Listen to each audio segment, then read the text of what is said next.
वज़ीर आज़म शहबाज शरीफ से नए army chief general Asim Munir और chairman joint chiefs of staff committee general Sahir Shamshad Mirza की अलग अलग मुलाकात।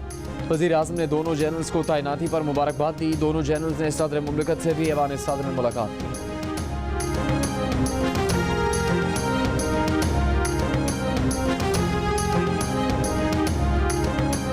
पाकिस्तान तहरीक इंसाफ की नए आर्मी चीफ और नए chairman joint chiefs of staff committee को तकरीरों पर मुबारकबाद।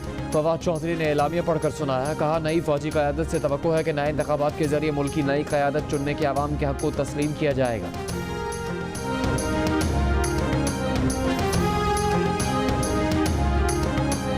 प्रोग्राम कैपिटल टॉक में हामिद मीर ने इंकशाफ किया कि सदर आरिफ अलवी इमरान खान से मुलाकात के लिए इस्लामाबाद से लाहौर वज़ीर आज़म के तैयारे में गए।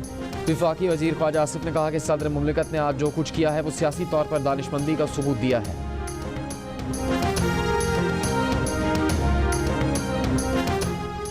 हुक्मरान इत्तेहाद सूबा पंजाब में तब्दीली के लिए सरगर्म हो गया। हुक्मरान इत्तेहाद ने मिशन लाहौर का टास्क आसिफ अली जरदारी को दे दिया।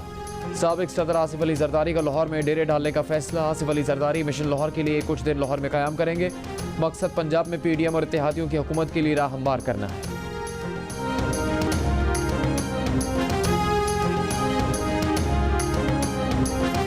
डिफेंस कराची में पुलिस एहलकार के कत्ल से मुतालिक एक और CCTV वीडियो सामने आ गई।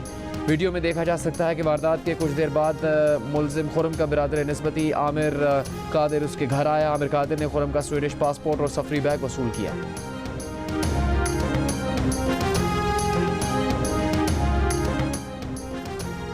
Army chief general Qamar Javed Bajwa की कौमी क्रिकेट टीम के एजाज़ में एशियाई में शिरकत। आर्मी चीफ ने कहा कि वर्ल्ड कप में हम क्लोज मार्जिन से हारे।